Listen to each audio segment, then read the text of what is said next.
എല്ലാവർക്കും സുഖമാണെന്ന് വിശ്വസിക്കുന്നു. ഗൈസ്, ഇന്ന് നമ്മൾ കുറച്ച് വൈറൽ താരങ്ങളെ പരിചയപ്പെടുത്താൻ പോവാണ്. നിങ്ങൾ ടേസ്റ്റുള്ള ഏലക്കിട്ട ചായ കുടിച്ചിട്ടുണ്ടോ? ഇല്ല, നമുക്കൊരു ചായ കുടിച്ചാലോ? ടേസ്റ്റി ആയിട്ടുള്ള ടീ ആണ്. വൈ? ഏലക്ക ഇട്ടിട്ടുണ്ട് ഇതില്. ഏലക്ക. Beautiful tea. I love it. സാറന്മാർ ഇത് കുടിച്ചിട്ട് പോയാ മതി. ഞാൻ ഇതെന്റെ കൈ കൊണ്ടുണ്ടാക്കിയത്. ഇനി ടേസ്റ്റുള്ള ചായ കുടിച്ചില്ല മാത്രം പറയരുത്. ഓക്കെ ഗൈസ്, നമുക്കിനി ഒരു മരണ വീട്ടിലേക്ക് പോയാലോ? നമുക്ക് പോയിട്ട് വരാം. 2 ദിവസം മുന്നേ എൻ്റെ അച്ഛമ്മ മരിച്ചിട്ടിപ്പോൾ ഞാൻ തറവാട്ടിലാണ്. അപ്പോൾ ഞാൻ ഒരു 10 ദിവസത്തേക്ക് ഇവിടുന്ന് എഴുന്നേക്കാൻ പറ്റില്ല. മേക്കപ്പ് ചെയ്യാനോ കാര്യങ്ങൾക്കൊന്നും പറ്റില്ല കേട്ടോ. അങ്ങനെ ഇരിക്കുമ്പോഴാണ് ലിപ്പ് ഫുള്ള് പൊട്ടി ഡ്രൈ ആയിരിക്കും ഞാൻ എന്നോട് പറഞ്ഞത്. അപ്പോൾ ആട്ടെ എനിക്ക് ഡെർമഡോക്കിൻ്റെ ലിപ് ബാം മേടിച്ചു കൊടുന്നു കേട്ടോ. ഒരു മരണവീടാണത്. ആരോട്? അപ്പോൾ നമുക്ക് അടുത്ത വീഡിയോയിലേക്ക് പോവാം.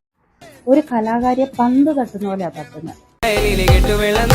പാട്ടൊന്നു പാടടി കരമ്പി അന്തിക്കൂടം കമിഴ്ത്തി ഞാൻ ഇളങ്കള്ള് കുടിക്കുമ്പോ പഴങ്കഥ പറയടി പുള്ളിക്കുയിലെ കുട്ടനാടൻ കായലിലെ കെട്ടുവെള്ളം തുഴയുമ്പോ പാട്ടൊന്നു പാടടി കരമ്പി അന്തിക്കൂടം കമിഴ്ത്തി ഞാൻ ഇളങ്കള്ള് കുടിക്കുമ്പോ പഴങ്കഥ പറയടി പുള്ളിക്കുയിലെ പുള്ളിക്കുയിലേ. ഒരു മാസം തട്ടി മുട്ടി ജീവിച്ചു പോണെങ്കിൽ തന്നെ ഒരു 1.5 കോടി രൂപ വേണം. എന്തായാലും സംഭവം കൊള്ളാം. അപ്പോൾ നമുക്ക് അടുത്ത വീഡിയോ ആയിട്ട് കാണാം.